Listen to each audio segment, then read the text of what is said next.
everybody. So we are so excited today to be here to talk about the 9th and 10th episodes of Doctor Who Season 11.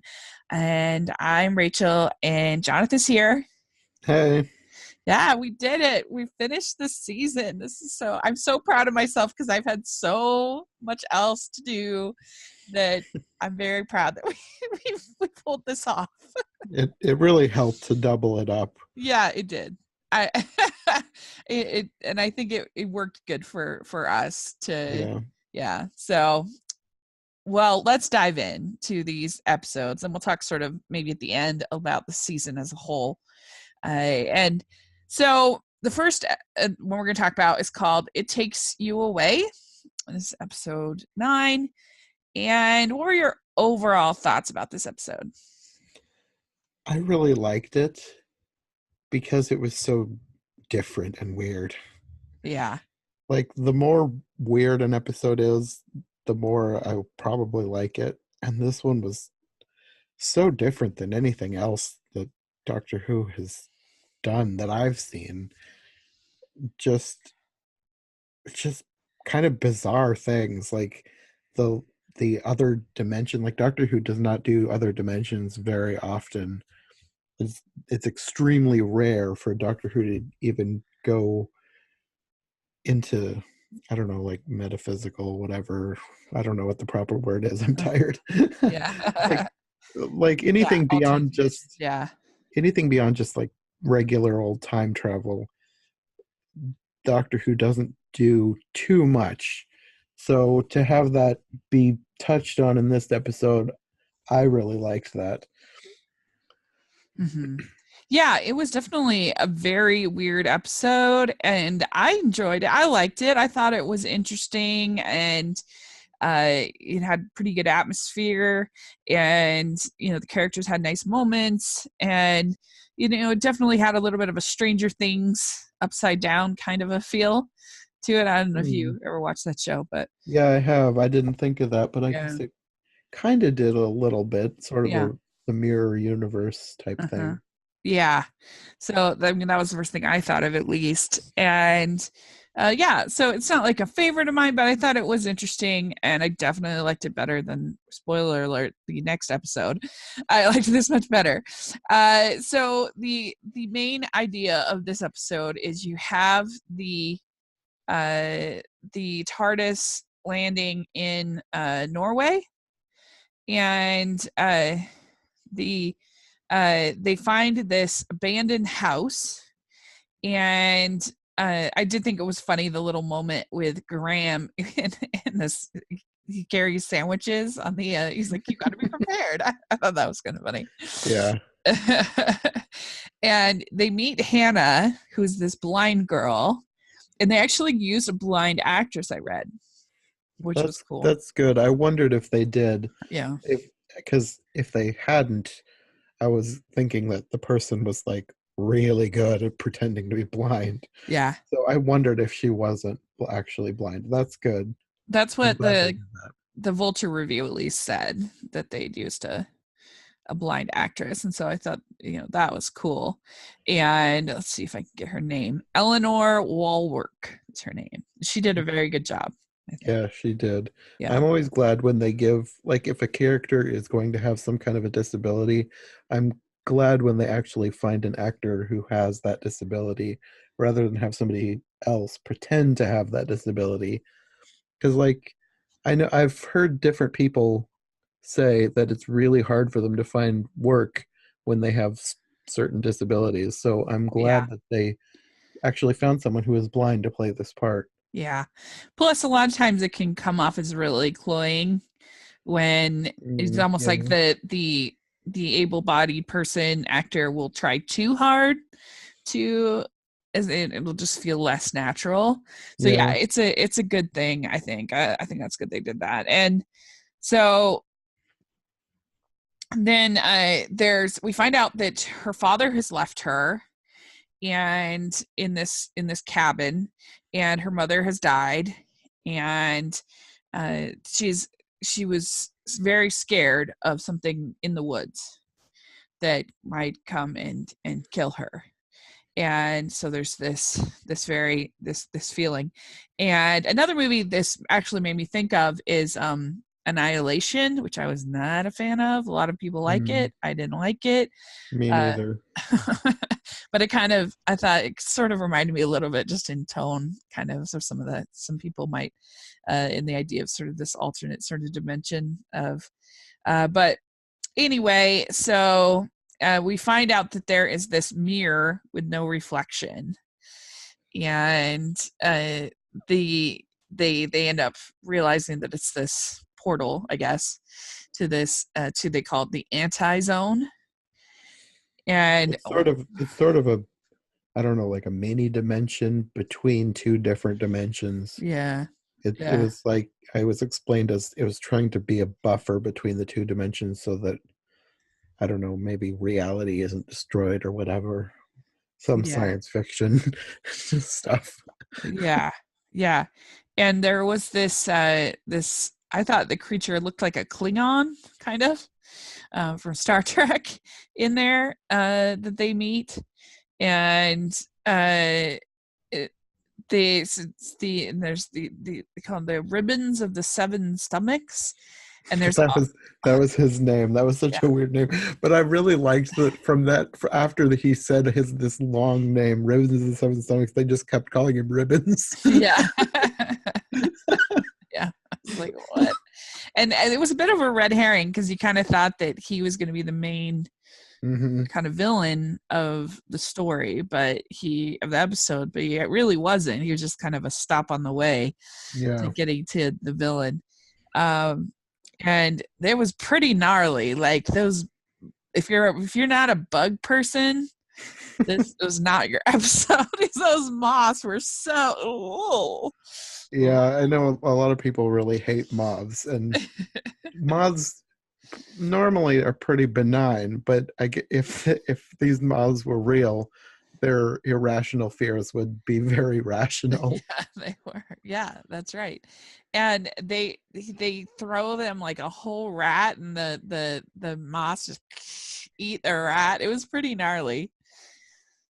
It was pretty cool. um, and they have these like red lanterns that are more like sort of giant balloons. It was really interesting. It kind of reminded me Yeah. of like, I don't know, like when they need to use a balloon, they have these little balloons they use in medical procedures to like open up, like an area or whatever. That's what it Hmm. kind of looked like. It was something sort of like stretched out and weird about it. It Yeah, was just like a normal balloon. it was really weird looking, but I liked the idea of it because it's just so different. Yeah. Like most things in this episode, it was just different. It wasn't like a flashlight or a lantern. It was a weird, fleshy, glowing red balloon. It was weird, and I liked it. Yeah. Yeah, it was cool. It was interesting. It was one you could watch a number of times and kind of notice different things, I think, about it each time. And they find out the anti-zone is a protective zone where time and space barrier gets weak. And they go back through the portal, but they're just on the other side of the mirror, so everything's like reflected. And then Hannah and Ryan end up going through the mirror, so they're stuck. And there's kind of um this tension there. And but now that they're on the other side of the mirror, they're in the other side of the mirror's cabin. And they find Hannah's dad and Hannah's mom there in the anti-zone. She's not dead here, but she can't go through the mirror. So that's why the dad has stayed there, left Hannah on the other side. And he stayed away from Hannah so that he could be with his wife. And also Grace is there. Graham's wife Hmm. is there. And there's this thing called the soul attract. What do you think about the soul attract? It was, I don't know, because Doctor Who was always trying to fit in these grand ideas, but it always seems to be like Like, I feel like something this big should have been mentioned somewhere else in the Doctor Who history, because Doctor Who has been on for so long. But I mean, it's fine. I liked the idea, but it just seemed like too big of an idea to have never ever been mentioned before. Mm-hmm.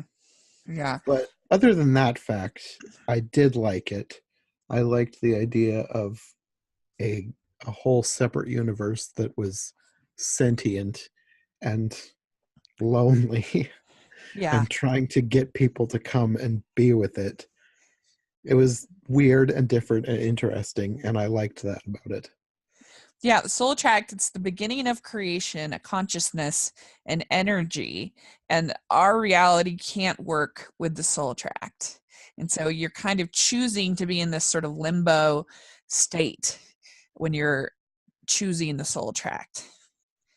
And of course, that's hard for Graham because of Grace.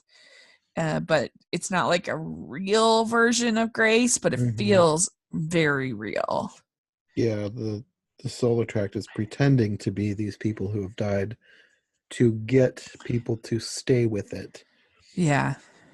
And I mean, I thought that some of this part on this other side was a little exposition heavy, um, Hmm. because they kind of had to, because they had to sort of explain what the soul tract was. Hmm. And I don't know how you do that any other way, uh, but everything else has been so like visceral that all of a sudden have this very exposition heavy sort of act was a bit, maybe a bit of a letdown. But um Hannah does come through, and she ends up meeting her mom, and she says, I don't know who you are, but you are not our mom. And then Ryan's still in the anti-zone. And what did you think that of Hannah just immediately? Like, she didn't have any, because she's blind. Like, Hmm. she's not sort of manipulated, I guess, by actually the visual of seeing her mom, like we might be as non-visually impaired people. Hmm. Like, that would be so hard to turn away from the person when we see them. But if it's just somebody claiming to be our mom, our mom, then that wouldn't be as hard to sort of Hmm. leave. Yeah, I liked that she was able to see through it right away. It I liked the dynamic that it gave between her and her dad. Like, he's totally believing in this fake version of his wife, and she knows that it's not really her. Yeah. And I liked how they had to get through that. And I I didn't like that he like was totally not wanting to believe her, but I can understand it, and it made the story better. Yeah, I think so. And you have some interesting things going on with Graham. The doctor tells Graham that she's a furniture with a pulse. That she's I not. This is liked that not. line. Yeah, that was a good line. And I really liked the whole segment between when the doctor tells Graham, says, it was not your fault what happened with this Simsha and Grace. Like, that was not your fault. And that was a moving Hmm. sequence. And I think that's something, whether it's, like, a lot of people love this segment in Good Will Hunting when Robin Williams tells Matt Damon, like, it was not your fault. Like, there's something about that message I think a lot of people can kind of connect with, because we, especially as children, we internalize a lot. And but and we want to answer questions about human behavior. And so one way to answer those questions is to kind of make it our fault. It's sort of, oh, it was my fault, that's the reason why this happened, and when it's really not. And so anyway, it's just, I think, a message that people can really connect with about that. Hmm. So I thought that was really good between the doctor and Graham. And I thought it was kind of silly to make the soul attract a frog. I wasn't a huge fan of that, because it had all been so, like, It's been such a visceral, such a real kind of feeling episode that all of a sudden, Mm-hmm. I don't know, it was just, I didn't really like that. I had mixed feelings about it. On the one hand, I did like it because it was weird and different. But on the other hand, the puppet wasn't that great. Like it didn't feel like it was CGI. It felt like if, and if it wasn't very good CGI. Yeah, It yeah, felt like a puppet. And I mean, that's fine. Doctor Who has a very long history of low budget special effects. It's just that they have cut back the number of episodes they're doing to have a higher special effects budget. And I felt like they could have put a little bit more work into the frog. well, it's just everything else had been so visceral and real feeling in the episode Mhm. that, like, I feel like the ones where they're sort of a little bit campy, you know, to the creature design and stuff like that, that the whole episode is kind of campy, and so it's not, Yeah. so it's more sort of fun and you're enjoying it. Whereas this, I just felt like it sort of stuck out, and it had been like an emotional episode, and everything had felt pretty real, and so then all of a sudden Mhm. to be this talking frog wasn't my favorite. Yeah, I mean, I liked the idea of the frog, but I think I would have liked the scene better if it had been Grace still. Yeah, Just have the doctor talking to what looks to be Grace, even though it's yeah, not really Grace. I think it would have worked better. yeah, yeah. And they say my own form is endless, and uh and so then, and she says our universe is really big and incredibly beautiful, and everything starts sort of disintegrating, and then that's how they end up getting kind of safe from the soul attract, and Graham decides to leave, and you know, that's kind of the end of the story. But yeah, I mean, I thought it was a pretty decent episode. uh i I liked some of those visuals of the like the moss and the lanterns, and some of the Hmm. ideas. I liked Hannah's character; that she was good. I thought Hmm. the idea of it was not your fault. I thought that was a moving scene. And I Uh, like the whole scene between the doctor and the soul track too. mhm. Even though the Yeah, frog wasn't perfect, I did like the scene, and I really liked the room they were in. It was like the attic, except made of light or whatever. yeah, I don't know. It just there yeah, was some really good set design in this episode, yeah. and That I was really good. did like the last scene for set design was my favorite. Yeah, that was good. And they do mention on the vulture write up. They say here, it was pretty funny. I thought it says here that it says here, um, the doctor deduces they're in Norway, though not because of the ford, but rather because of the taste of the soil.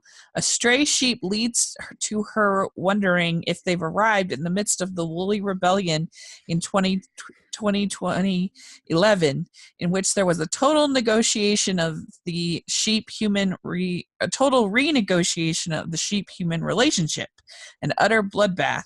And then he says, if you don't want to see that made into an actual Doctor Who episode, then we can't be friends.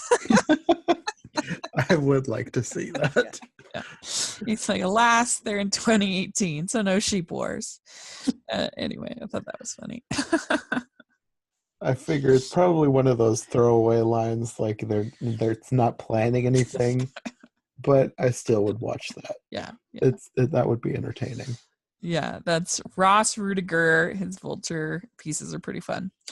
So, all right. Now let's talk about the finale, season finale, episode 10, the Battle of Ranskoor of Kolos. This one is actually written by Chris Chibnall. And so, what were your overall thoughts about this episode? I liked a lot of things about it, but it wasn't perfect. Uh-huh. Yeah. So for me, this episode was frustrating. I felt like it was extremely exposition heavy. And for a season that I thought had had a lot of really interesting interesting set pieces and ideas, and ideas about going back in time and some different things that I liked. I just thought this was a very underwhelming way to end the season, because we all knew in the end what Graham was going to decide to do. And I guess you could say the most Doctor Who episodes, we know the ending, what's going to happen. Like, the Doctor's not going to really die or whatever. But I don't know. It was just like, there wasn't anything that was really, I thought, really exciting, or it just didn't really work for me. And most of it was just because I was just getting bored with all the exposition. But and I felt like they were trying to be really, really profound with the whole "you have made me a god" and all this kind of stuff. And I was just kind of like, I don't know. But anyway, we'll talk about it. So you have a woman and a man, and they debate fulfilling destiny, and the eyes turn orange. And this is the beginning. We find out that these people are the Uks. The Uks, and they are looking for kind of a savior type creature to come, and they've been looking for some time, and they get to the Doctor gets there, and there's a man there called Paul Traki, that holds him up with a gun. What did you think about him? He was fine. Yeah. Kind of forgettable. He didn't really make a huge impression on me. He looked familiar, though. I feel like I know him from something. He's there, and then we find out that this Simsha has come back, and Graham is very upset, and he says he's going to kill the Simsha out of revenge. And so they're going to, the plan is to try to rescue the hostages. And the Doctor tells Graham, if you kill him, you became the same as him. And I just didn't buy for a second that Graham was really going to kill him. Not for a second. It didn't work for me. Yeah, I wasn't 100% sure. I figured he probably wouldn't, but I was kind of wondering if they were going to have that as a way to write him off the show, because I don't think this, but I've seen a lot of people online talking about how they think that the show needs fewer characters, and they are hoping that they'll get rid of one or two of them before next season. Yeah, I I was don't like, think I really hope they don't do that. Yeah. But I was kind of wondering, are they going to have him do something the Doctor does not like and can't forgive, and she'll kick him out of the TARDIS? I was like, I really hope not, because I like Graham and I don't want him to be kicked out for bad behavior. I I I want all of them to come back for the next season. I really like this group. So I didn't think he would, but I was kind of wondering if maybe they were going to surprise me in a bad way. Yeah. Thankfully, he did not. Yeah. I mean, I just didn't buy it. And the Vulture article, he says here that he says, after everything we went through last week and all of the wisdom he's espoused time and again throughout the season, this felt like a real devolution of his character. It was difficult, if not impossible, to buy into a bloodthirsty, vengeful Graham. Even with him drawn that way for much of the episode, did anyone for even a second believe that he would kill Tim Shaw? Of course not. So when he finally decides, no, it's not real, and moment, it all feels like such a wrong turn, like so much of this episode does. And after an otherwise reasonably strong season, it was a truly disappointing conclusion. So there's that. But I think if they were going to write one off of the season one of these companions, I think they would definitely write off Yaz. I think that from what I've seen in the fan forums, I feel like everybody's actually really liked Graham, and then you can't cut out Ryan because he has the connection with Graham. So I think if they were going to cut one out, they would definitely cut out her. Yeah, but I hope they don't, because I like them all. Yeah. I've enjoyed them all. I think it's been fun having more than one companion. And so, yeah, I mean, it just was an arc. Like they say, we already kind of dealt with this whole, with him and Grace last week, like the evil charcoal says. And it just wasn't all that compelling. And so this really didn't feel like a season finale. Like, no. Doctor Who usually has, I don't know, they usually have bigger things happen on the season finale. And I guess technically this is big because technically they saved 6 planets if you count Earth. But like, it didn't feel big. Yeah. Well, and the Doctor didn't really have to make any choices. Like the Doctor's the most interesting when they have to make choices of who they're going to help, what they're going to do, and they have to make even tough choices sometimes, where people are going to have to be sacrificed. What are they going to do? It's the same, kind of similar to how a good Superman movie forces Superman, because he's so powerful, you have to force them to make choices, and otherwise it's boring. And I think in this case, the Doctor was perfect. It had all the answers to all the questions, and and it would be more interesting if they put the Doctor in situations where she was forced to sort of make choices of who she was going to help and what she's going to do. And so I don't know, it just didn't work. And I thought that some of the attempt to kind of make the Ux, they're looking for the savior type, but then this creature kind of takes advantage of their faith, and the Doctor says, he made you destroy us, that's no god. And I don't know, some of that was a little heavy-handed, I thought. It just didn't quite work for me. Conversation about, the Doctor saying, you've made me a god, that these different things that there was a lot of conversation about sort of religion in this episode. I liked some of what they did, but I also feel like the Ux are supposed to be these characters who live for millennia.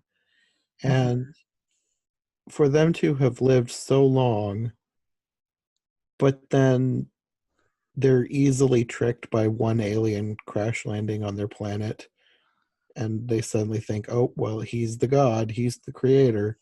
Why do they just assume that? It seemed like they were a little too naive for people who've been around for millennia. Yeah, I agree. I think so. And so, I guess there's this power of the orange light in their eyes. And so they,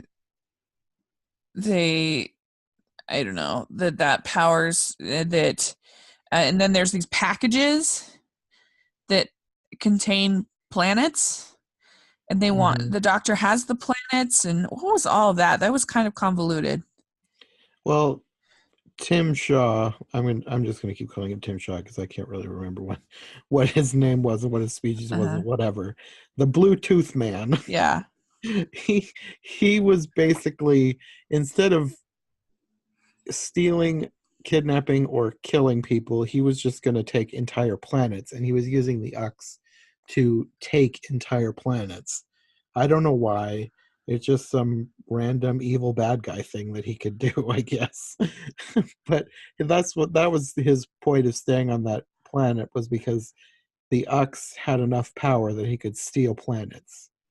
And I don't really know why he thought that was a good idea, because he's a bad guy, I guess. I don't know. Yeah. And so, it was a cool visual, but it didn't, to me, it didn't make a whole lot of sense.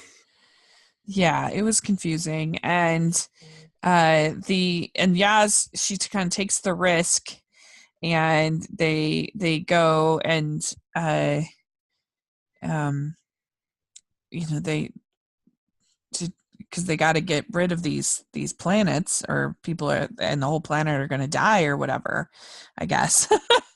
I took Yeah. it as the planets, it was sort of like the planets were starting to expand and they were going to burst out of those crystals they were trapped in.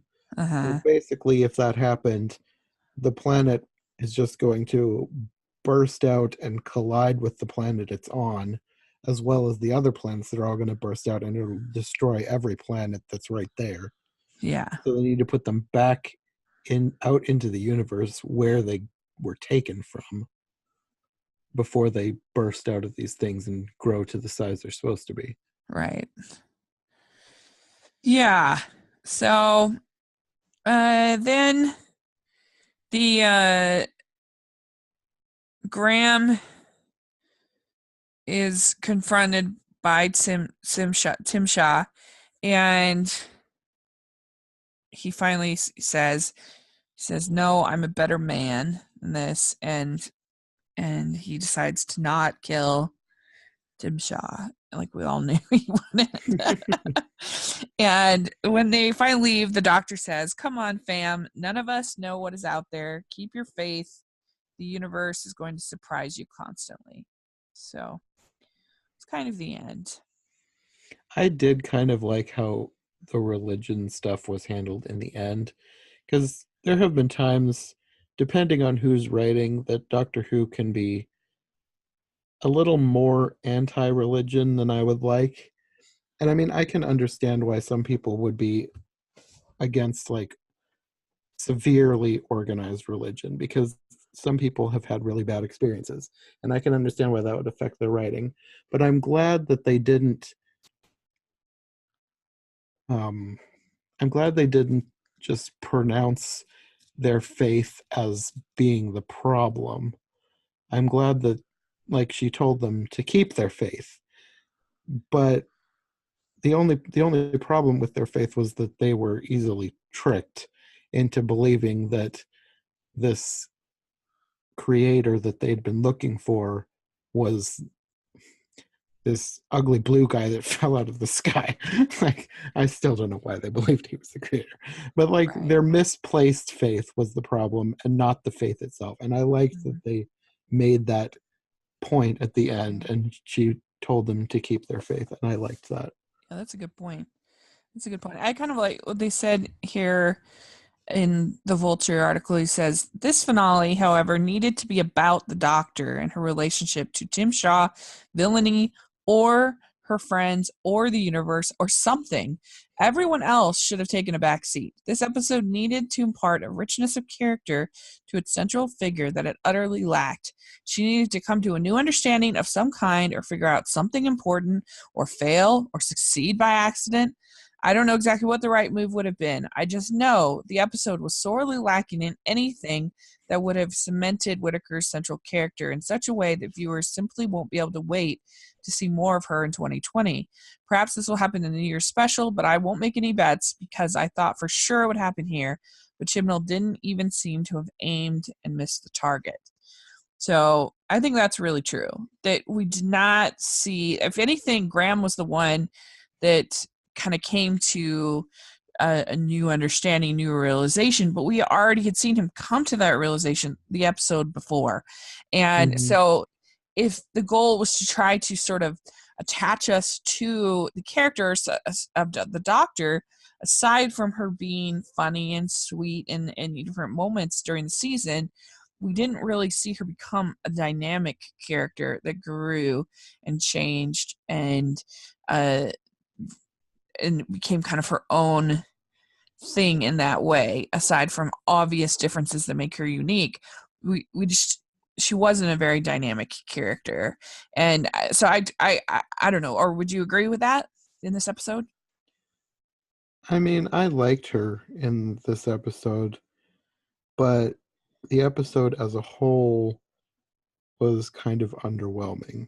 Yeah. Like, I like I liked the episode while I was watching it. Like I was totally invested, but as I'm thinking back now, it's kind of like this is probably the most forgettable one of the season, and it was the season finale. Yeah. And that's not the way it's supposed to be. Yeah. The season finale is supposed to be the huge, memorable, I don't know, Right. blowout thing that is Right. like it it gets you wanting the next season, but this was just like this felt like a mid-season filler episode Yeah. almost. It didn't feel big.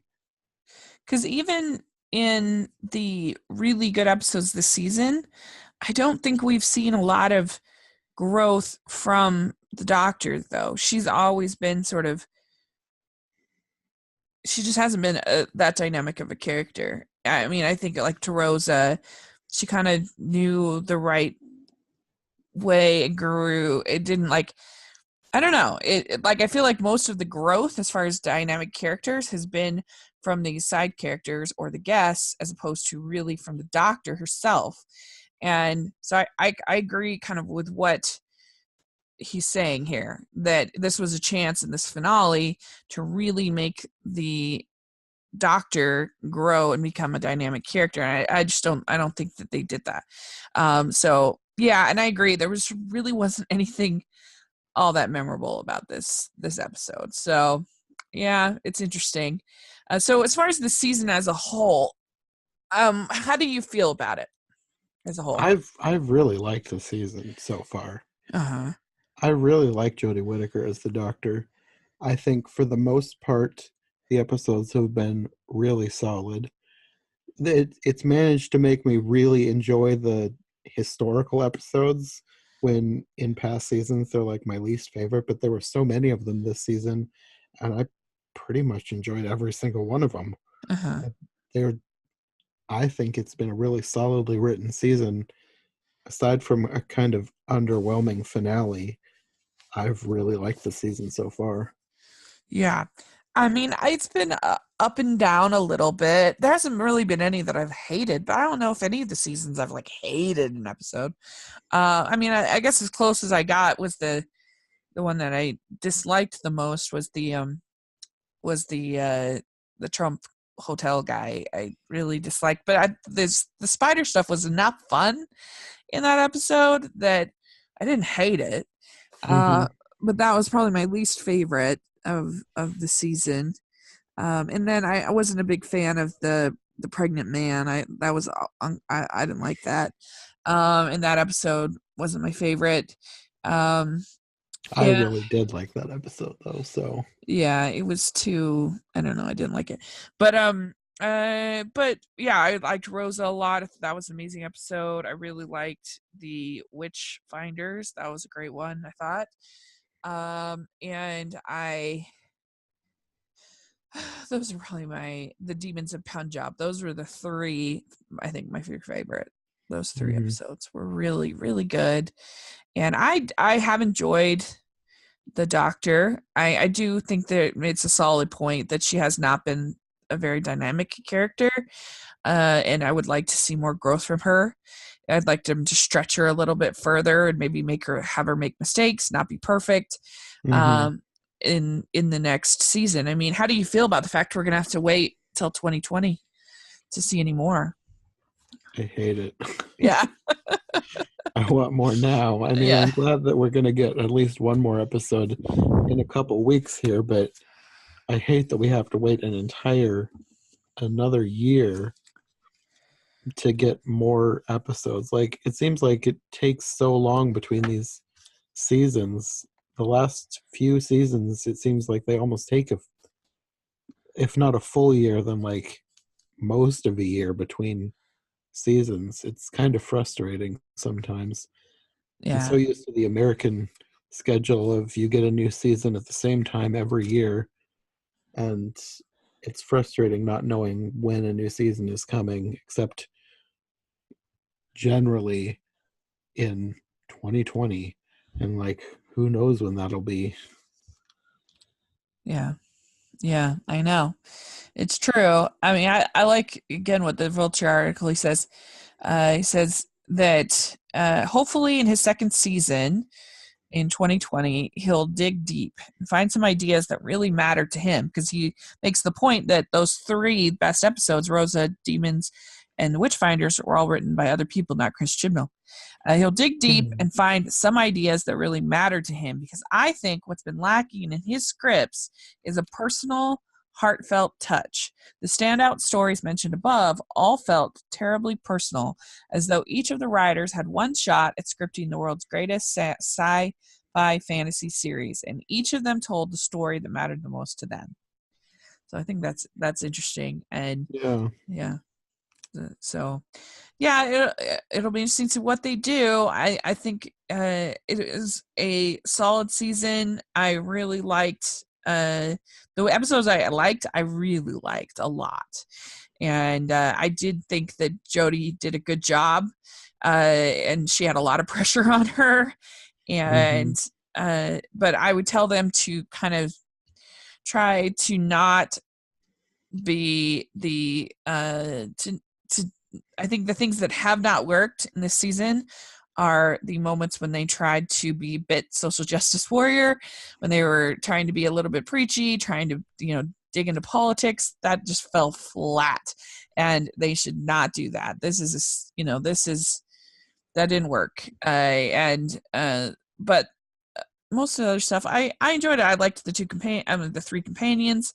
I liked Jodie. So anyway, we'll see how she does at the New Year's special and coming out, and we'll cover that.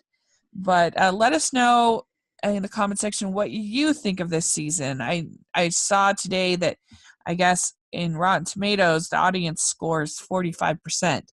So I know there are a lot of people who are really down on this season. So let us know what you think, and what you think of these 2 episodes. Did you hate the finale? Did you like some things about it? What did you feel? Let us know in the comment section, or you can let us know on Twitter, and that would be great. So it's been really fun covering them, and like I said, I'm so proud of us. We did it. Yeah.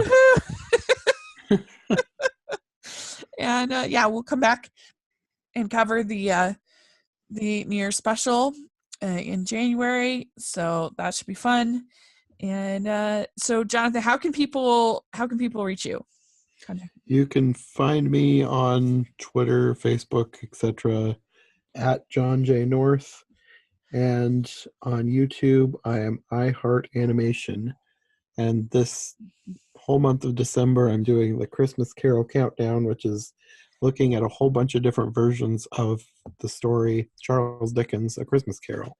And Rachel just joined me on an episode of that, and she's going to join me again later this month too. Great.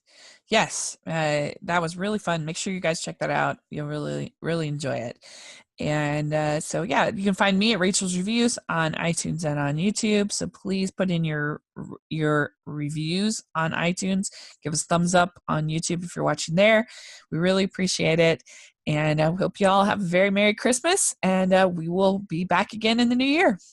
Okay, we'll see you then. Bye. Bye.